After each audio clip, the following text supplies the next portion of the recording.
We have a panel about everybody's favorite subject, Bitcoin. Yes. Hopefully why you guys are here today, or one of the reasons why. So guys, we're going to talk about Bitcoin, the assets, but most importantly, we're going to talk about Bitcoin, the network. And you guys are actors in that second part and in that first part for most of you. Can we start off by just asking, just a quick roundtable, like what's the biggest myth, in your opinion, about Bitcoin? Start name. I'll try.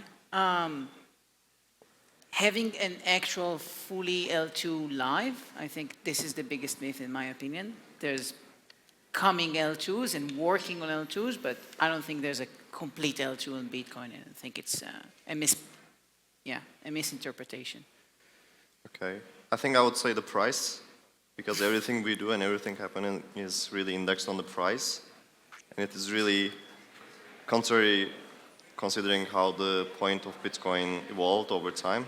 I think the price needs to go lower, unlike everyone wants it to be higher. So the myth is that the price should go lower, not higher. The myth is that people believe price will always go up, and I don't agree with that. Interesting. Well, in my opinion, it's fully trustless bridges because, in general in crypto there is like a lot of dishonesty around trust assumptions, and you always trust someone in the end. Very interesting. So guys, like Bitcoin has started to enter like the mainstream. Like the reason why we're talking about Bitcoin at the staking summit, even though Bitcoin is proof of work, is because this cycle we've started to see like a lot more innovation come on the Bitcoin layer one.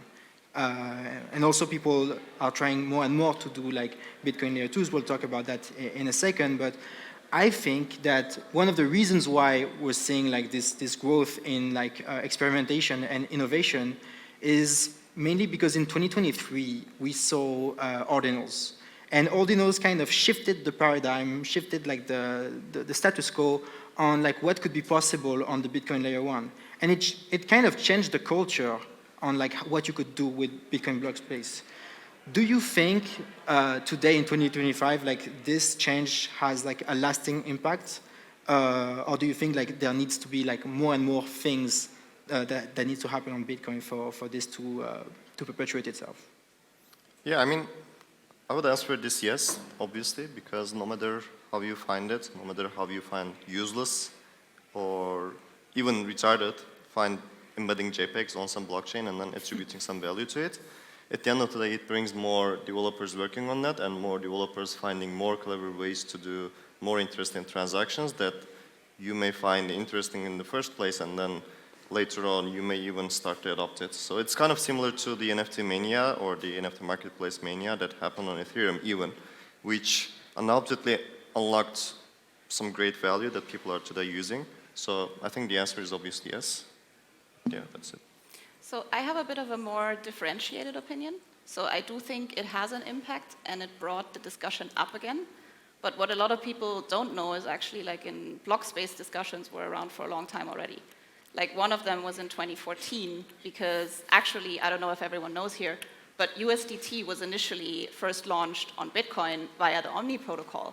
And back then there was already like discussions on the Bitcoin forum about like, is this something that we should enable? Should we not enable it? And those block space, like the block space demand back then was a lot lower than what ordinals require today. Absolutely. Yeah, like everybody remembers USDT on Omni, but now it's actually like over the I think like 6 months ago they finally announced that like USDT will not be supported on Omni anymore. So it kind of shifted like what a lot of people were cheering on. And also I don't think there was that much contention, right, on the Omni part, right? Like I guess maybe like the colored coins, that was like a point of contention, like an attack on like the fungibility of Bitcoin, but like Omni was, I think, globally cheered, but like the first, like the inscriptions, like the ordinals, like it's the first time, not the first time, but the first time in recent history, I would say, that like we heard the word like spam from like the Bitcoin maximalist. What is your point on like specific usage of that word for Bitcoin block space? Well, very good question. While I do believe that like ordinals in general bring a lot more like people from outside the Bitcoin ecosystem into the Bitcoin ecosystem, because it's like, I mean, let's be honest, most of DeFi and most of crypto is like very gambling related so far. I mean, it is getting better with stablecoins already, but in that sense, I do believe that, yeah, ordinals bring innovation, but at the same time, I do believe it brought a lot of people from outside ecosystems into Bitcoin, but at the same time, it's also, I mean, the hype has died down a lot. So the question is, in my opinion, these people actually, a lot of them left. So the question is really like, what's the impact? I think that topping on what you said, past Taproot, it was important to have these discussions again. So I know it's kind of annoying for someone that, like you, was so familiar with this and with the dilemmas and seeing ignorant people coming. It's natural. And I can see with myself and people at StarkWare that the fact that people remembered or realized that more stuff are possible and there's potential for innovation in Bitcoin, just the idea of potential of innovation with Bitcoin, I think it's a great message. So even if you're a security researcher and you understood like now there's limits and there's problems and people can stretch the system in a bad way, that was also good that it's being exposed. So I think it's a net positive traction, regardless if you believe in the specific hype.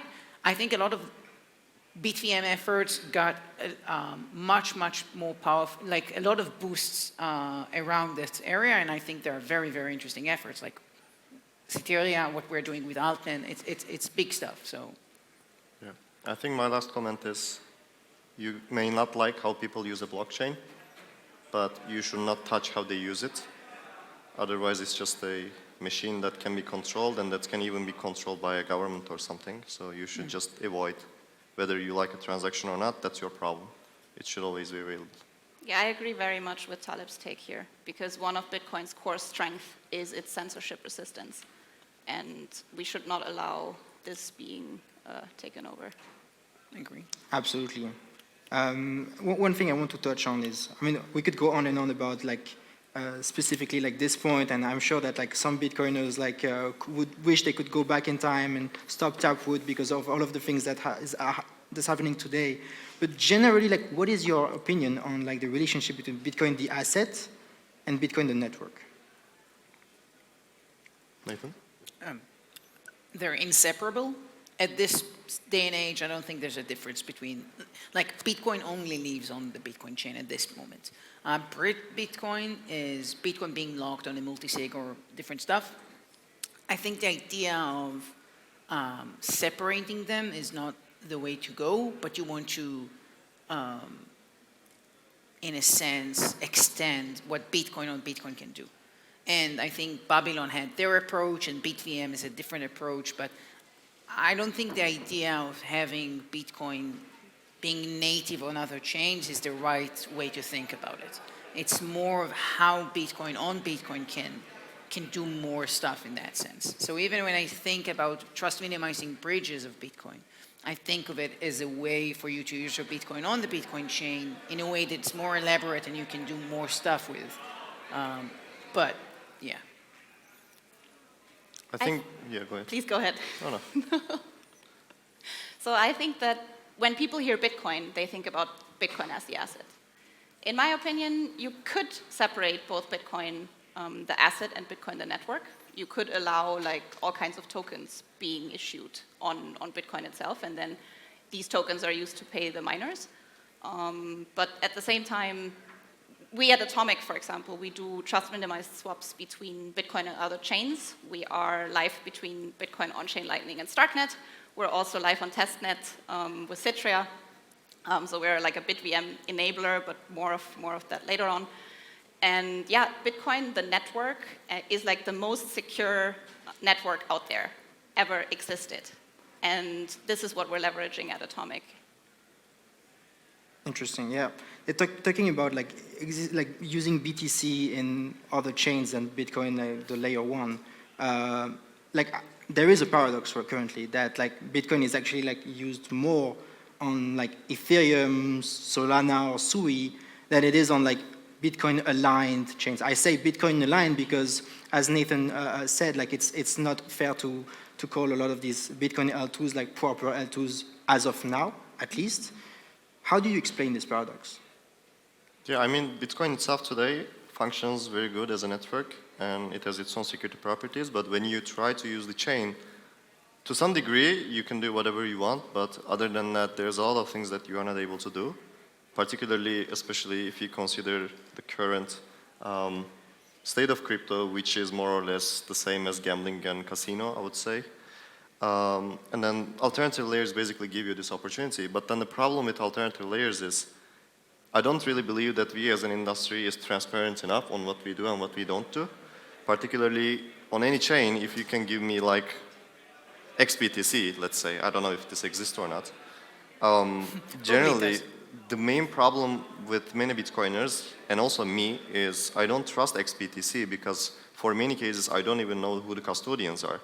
And if this is a prolific trader who's famous for scamming people, which can be the case for many assets, then it actually shouldn't be used, and socially we should exclude them from our circles, because this really is what hurts the reputation of all the crypto and what makes things harder. Today it can be easy because Trump is the president, but then tomorrow if some other president who's really opposed to crypto comes up and then replaces the SEC or whatever again, then it's just a vicious cycle that we cannot get ahead of. So I think at the moment we're doing things very wrong and we should be much more transparent. But I don't think this day also will happen unless the price goes down. That's also why I keep saying maybe not happily it should go down, but this is the only way that I see it. Interesting. I want to say, I think something what you said is not the full picture. You said that a lot of the Bitcoin is being traded on not like other L1s and like not aligned change with Bitcoin, but most of Bitcoin is in Bitcoin. So it's single digit percentage is being bridged. Yeah. It's steady. There's no growth in this metric at all. It's just it changed from being major WBTC to more diverse, but it's very, very static. And I think double-digit amounts are at centralized exchanges on Bitcoin itself. So that's a huge commercial segment that I think we exclude a lot of the times. When me as a developer, as someone, as a product manager at StarkWare, like we want to understand these users, they have tons of Bitcoin and a lot of custodians. So the potential is there. And I don't think that looking at, the amount of Bitcoin is only in Ethereum and Solana, it's like, that's not the big cake. Like the big cake is still in Bitcoin. And we need to better understand how to cater to these users and to do it better. And I agree that honesty and transparency is the way. The lack of it is and the bad reputation currently is hindering this a lot.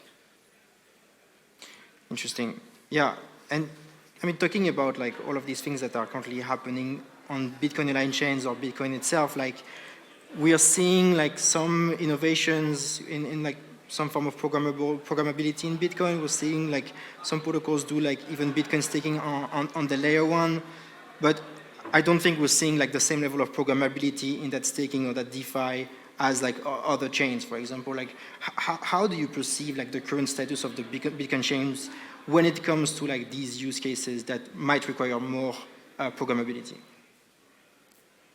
Well, there is staking on Bitcoin already with Babylon. But yeah, this use case, I mean, there is just not as much demand, so unfortunately the yield is not as high, or at least not as much as people would expect. So it's interesting. Yeah. Yeah. Going to like going to more like the programmability part of Bitcoin, there's been a lot of debates the past years about like adding like new opcodes to Bitcoin, like OPCAT, OPCTV. These proposals, they have sparked a bit more debate. What do you think? Like, what do you think about this proposal? Do you think like they could be like a game changer for the programmability? Like, do you think we need more things like what essentially like how much should Bitcoin Core change for us to reach an end game where like the programmability is enough for us to do like whatever we need until the end of time, bring more demand to Bitcoin block space, not stop talking about Bitcoin security, budget problems, things like that, and just focus on building? Yeah, I think so. The core idea is today again you cannot do you cannot do many things that you can do on other chains, on Bitcoin particularly because of its technical specifications. And obviously, if Bitcoin was kind of a centralized entity, or if there was a driving force as a foundation or something much like in Ethereum, then maybe we could change Bitcoin from what it looks today is to something very different. But then we're not able to do this because there's no particular foundation. Of course, there's the maintainers of Bitcoin Core and a lot of discussions about how they should be funded or whatever. But then the core idea is the social consensus is actually what matters, and it is really hard to get a social consensus among Bitcoiners because everyone has a different opinion. To me, I think OpCat would be great because then you could do trustless bridges that you can exit an alternative layer whenever you want. But then when I bring this, someone else says this has a problem with something called Mule. It can happen, they say it, and it brings some risks. And then someone else says OpCTB is better because then you can direct funds and you can build much better vault designs that people can use. But then another party comes in and says, hey, I don't want this because then it brings some regulatory problems and it can be a pain in the ass or something. So it is really, really hard to put people and convince people on what to do, particularly where there is not a driving force. I am not explicitly optimistic about what can change on Bitcoin, particularly due to this specification. And perhaps that's its biggest strength, that it's not changing so that it is much secure. But still, I think this is a little bit too much of protectivism. And I think it should be better. Otherwise, we get more and more of XBTC derivatives where we don't know who the owners are, and they can rug people, and they will rug people if the price continues to increase at this pace. So I don't like this, and it should change, but who am I to speak? So that is it. I'm a bit on the other spectrum, so I do believe that we don't know yet what kind of bad things OPCAT can enable, and it would be too much of a risk to enable it. And the general opinion amongst different Bitcoiners is also there's two different parts. Some are against it, some are for it. So I don't think that they will find consensus anytime soon. And for example, if we look at OpCTV, that's in my opinion, a much better opcode because that has very specific use cases. And this one is also it's really improving some of the protocols that are live on Bitcoin today. For example, Lightning, Arc, and BitVM. And in that case, that makes more sense because it's more controllable in a sense. And at the same time, it would still benefit BitVM, for example. Yeah, talking about BitVM, we were seeing BitVM as the new standard for Bitcoin innovation, from the Bitcoin layer 1. But there's been BitVM v1, v2, and now v3. There's still people that are arguing that BitVM is still incomplete compared to other potential opcodes that could be could be brought to Bitcoin and largely enhance its programmability. Where do you think, where do you guys stand on this debate at the moment? So I'm personally excited about it, any added functionality to the protocol. Excited means also scared. I don't think you should be reckless around this. And so more to think about, more to create. You can think about an opcode that is just proof verification just in one opcode.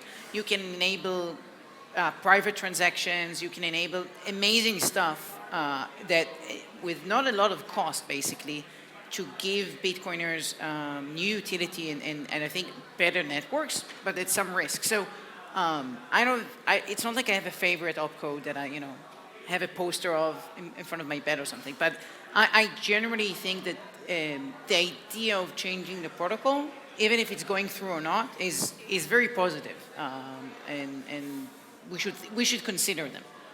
It's improving the protocol. Even if if the Bitcoin community decides not to do anything, it's better off considering it and then otherwise, in my opinion.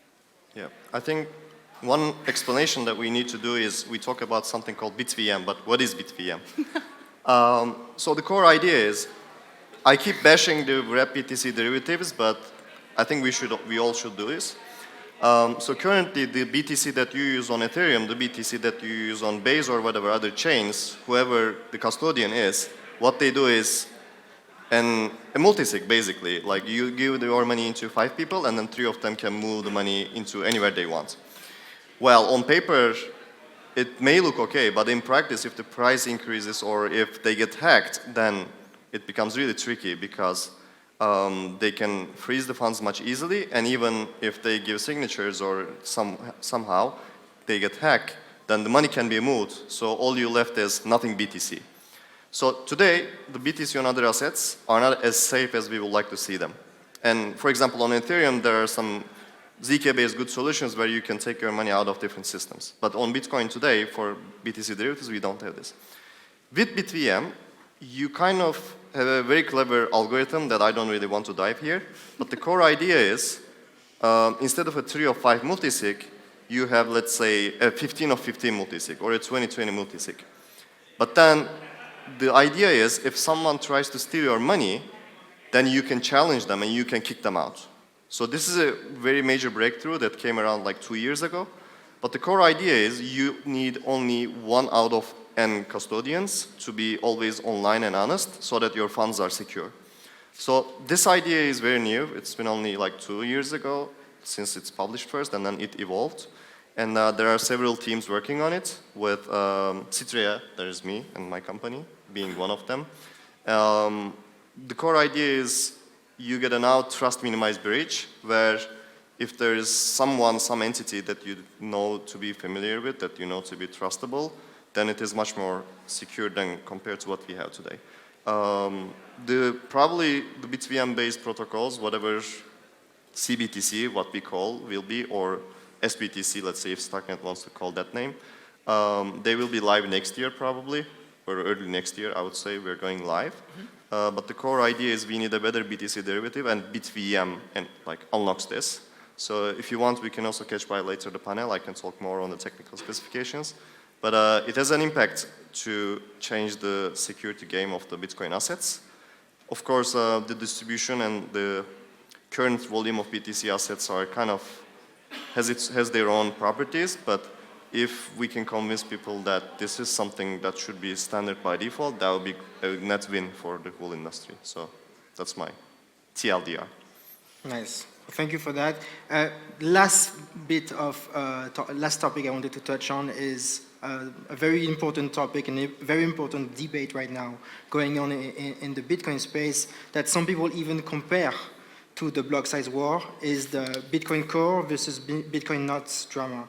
Can any of you guys fill us in on what this is about and what is your take on it? I mean, I can go, but I spoke already, so if you want. Yeah, I mean, Knots versus Core is I think everybody, or I don't know if everybody has heard about it, but it's all over Twitter. It's in my opinion, lots of drama, but not really a lot of input. The probability of hard fork is basically, in my opinion, not really there, simply because you would need to change the consensus rules for a hard fork, and I think both parties don't want to do this right now.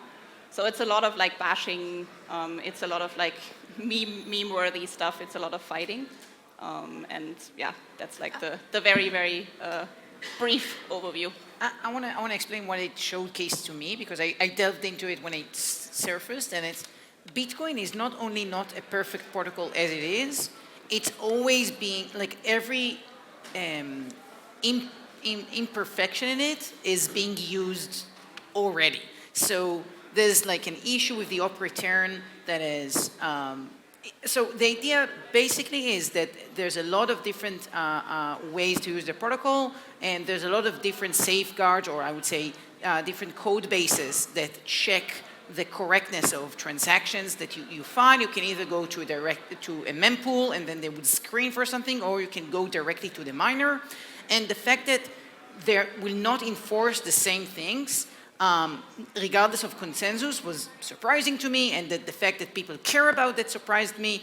And as you go more and more into Bitcoin Core, you just find more and more, I think, unsettled stuff that are being disputed, and sometimes it blows up in Twitter, and sometimes it stays in repos. But it's just a reminder that this huge amount of money is an imperfect protocol, and that's okay. But yeah, for me it was a surprise. I thought it was like polished and everything was tiptoed and everything was great, and no, everybody's using some weird stuff, including the hash power and the way they generate nonce. Everything is a bit weird there. So a refreshment would be nice, I would say, but that's my opinion already. Yeah, we keep saying Bitcoin not core, but let me also go over what they are and what's going on. So if you're running Ethereum today, you're running something called Geth, something called Red, something called different, I don't know. But the core idea is you're running a software that is produced by someone, and then you're running their code as the Ethereum client. For Bitcoin, for many, many years, you only had one choice, and that was called Bitcoin Core. It was an open source repository maintained by some people. We can say not by a company because there were some different fundings for the open source developers. But if you were running Bitcoin, you were running Bitcoin Core. And then the inscriptions came out, which is kind of Bitcoin NFTs. And not many Bitcoiners were happy because that people were now able to put more images. And then people started to oppose against these images, and they tried to say, like, we need to stop this. So please, Bitcoin Core maintainers, do something to block it. But then it didn't get blocked because like the ideology of people were different, because it was a permissionless system. I don't know, I don't care. And then 2 years passed, and there's been a change on Bitcoin Core, which technically makes sense, to be honest. But then in practice, you can put a bit more images. So actually, it's not a bit more images, to be honest, but that's technically a very long explanation.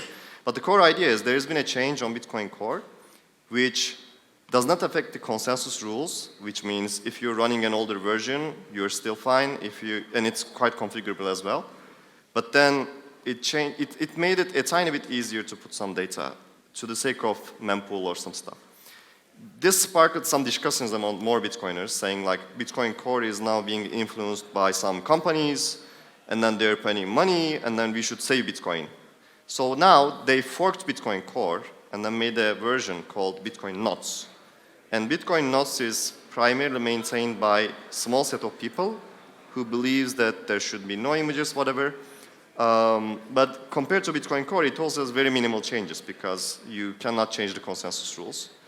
And now they're fighting over each other on social media, saying like, you are not a true Bitcoiner because you enable more images, you are not a true Bitcoiner, and then because you're not in favor of permissionless systems or whatever. And this fight is now going into an even heated discussion about soft forking Bitcoin or even hard forking Bitcoin into a new version so that, you know, whatever people have idealistic Bitcoin in mind, it can happen. Which I find very ridiculous because I don't really believe that there's going to be any soft fork or hard fork that is successfully taking over the hash rate or whatever. It is more or less kind of a marketing that goes on beyond some specific ideologies. And you may not agree with how Bitcoin Core is maintained, how Bitcoin software is being produced. That's fine. And you also feel free to run another alternative implementation, which should also happen. But then blaming people because you don't like the way they run Bitcoin, I think this is very silly. And this is not a door you should open because otherwise any government can intervene and say, this is not, I want the Bitcoin to be run. So just be open-minded, run anything, but verify yourself. So and this also ties back to like the censorship resistance, because I mean this is one of Bitcoin's core values. We cannot destroy that. I could go on and on, but I've been told to end this. So before we leave, just could you share with the audience one bold prediction when it comes to Bitcoin utility for 2026? Sure, I'm going to start. So with Atomic, we do trust minimized swaps between Bitcoin and other chains right now, Solana, StarkNet, and Citrea on testnet. And yeah, I believe that in 2026, we will have Bitcoin securing all kinds of cross-chain swaps, and this will be led by Atomic. I think the biggest jump in bridged Bitcoin would come from a big custodian putting their money as bridged Bitcoin this next year. Yeah. And StarkNet would be a big part of it, but that's Yeah. Next year, you will see the first Bitcoin roll-up on Bitcoin with the first true trust minimized BTC asset. Watch out, it's called Citrea. And then we will also see ETFs exploding. So I'm really looking forward for that. Thank you. Thank you so much, guys. And thanks the audience for listening. Next one should be coming right up. We have Felix, the godfather of liquid staking, moderating the panel.